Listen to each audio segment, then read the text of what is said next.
Mac is close to my heart for reasons beyond the scope of this presentation, but well, we'll save it for another talk, really. Perception is the thing that drives my art, drives my practice. It compels me to make things. And so we have to ask, what is perception? Well, perception is the thing that we use to connect to the world. It's about taking in the sounds, taking in the sights. But more than just a vehicle for our body as like a biological mechanism of seeing the world, perception is a process that goes on in our mind. It's a machine that we use to sort of interpret the information that our eyes and ears send data to the brain. So if the only information that we know about is going on by the senses, by sending this data to the brain, then our perception is actually a vehicle to reality. So one of the ways that philosophies have accounted for reality is something called the collective reality, or the consensus reality. The collective reality, or the consensus reality, basically states that if we agree upon something by consensus, then it exists. So this works for the most part. If I was to ask everybody in this room if we are here, we would probably come to the conclusion, save maybe a couple of debaters, that we are in fact in this room. And so if enough of us as a group agree upon a particular thing's existence, then it is a given reality. It's not enough to describe an all-encompassing reality, talk just about the collective reality. So we have to bring it down to an individual level. So we could call this the individual reality. It's also known as the phenomenological reality. So individual reality is basically a collection of your personal experiences on an individual level, subjective to your own interpretations. And this is where I really get interested about perception when looking at my art, because it's quite fascinating that these things can actually exist and we still have a collective kind of idea that reality exists. So how can I qualify myself as an artist to produce any cultural artifact whatsoever if in fact I know that there are this many different realities and I want to communicate something? So my first idea was to rely on the physical reality. I guess you could say that the physical reality is a kind of reality, the physical reality. It's something that we rely on. We exist in the world. It's one of the most dependable things in our lives. It's regular. It's like a set of rules all around us that we could maybe call like a collectively understood phenomena of the physical. So these materials all around us invite a certain sense of security, that we depend on. However, there is a catch-22 with only relying on the physical reality, and that is, if we depend on the physical reality to create our sense of reality, but we also subject that to our individual interpretation of reality, then neither the physical reality or our individual interpretation of that can be held as the true real thing, or the complete concept of the real.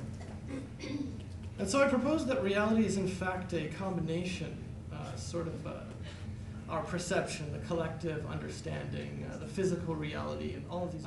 Our perception as artists is important because we represent things, even if they're real or if they're not real. So we've drawn, we've painted, we've etched, we've used countless techniques to represent something. And the artwork is then sort of like a gateway to what the artist was intending to communicate in the first place. Maybe the materials and processes kind of dilute the message that's coming through. But eventually, that's what we're trying to do, is represent something. Art in the past has spent a lot of time and effort on the concept of representing something real. So even in video, even in photographs, we see that interpretations of reality really do break down. Nothing can truly represent it. Even if I was to transmit my thoughts directly into your brains right now, I think that you would still interpret those things with your own reality. Because if I just think about that for just 1 second, I would be thinking the thoughts over here, sending them over some telepathic technology to your brains, but some time would pass. And then the entire universe and all of the conditions that are situating my reality at the time of my thought would have changed. So it could never be replicated on your end. But you still get artists trying to keep the quote-unquote essence of a film, for example, or a filmic image or a photographic image or an idea or a message in their art. And this essence I call the real reality. With modern technology, we've replaced the idea of trying to represent something real with representing the virtual of that reality instead. So it's called virtual reality, very well known. But it's important to remember that virtual reality is just as real as reality, because after all, we use the same senses to absorb that information and process it in our mind to make it our own personal reality, as we talked about before. So really, there's little difference between the virtual reality and the quality, if you will, of reality, because they're both processed in the same way. Now, this modern reality in the virtual world has been mostly popular because of video games. And just one of them that I'd like to highlight is a video game called Second Life. So this is a good example of how real virtual reality is. Some people think that going online and participating in these virtual worlds is trying to escape reality. And I guess what they're talking about is escaping the physical reality, but really I think they're just replacing one reality for another reality. In fact, I'm absolutely certain that no matter how hard you try, you'll never escape reality. And believe me, I know some of you have tried. People have adopted Second Life into their lives, that what happens in Second Life is actually real. Divorces, business enterprise, crimes, love, all happen in this virtual space. And so what distinguishes virtual reality from the real reality for the modern artist who's concerned with perception? How far can we push our minds? What will our body sustain in the times to come? What do we consider real right now that we never considered real yesterday? And what will we consider real tomorrow that we don't even know exists right now? So one problem that I found with virtual reality is something called VR sickness, or virtual reality sickness. So this one week we were playing video games, our entire floor, for the entire week. And it was popular at the time was Counter-Strike. So basically I'll show you what Counter-Strike looks like. And I think I was playing the game for like 47 consecutive hours, or something like that, except for brief periods of sleep.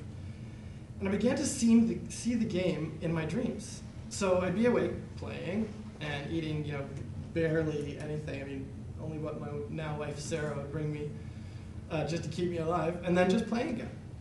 And the process of playing and sleeping and doing nothing else resulted in my inability to distinguish between the two realities. In my dream, I would actually dream the game.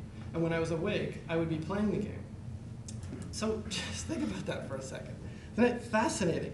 The reality that I practiced the most was the reality that I lived, the one that I experienced the most, so I could relate to it the most.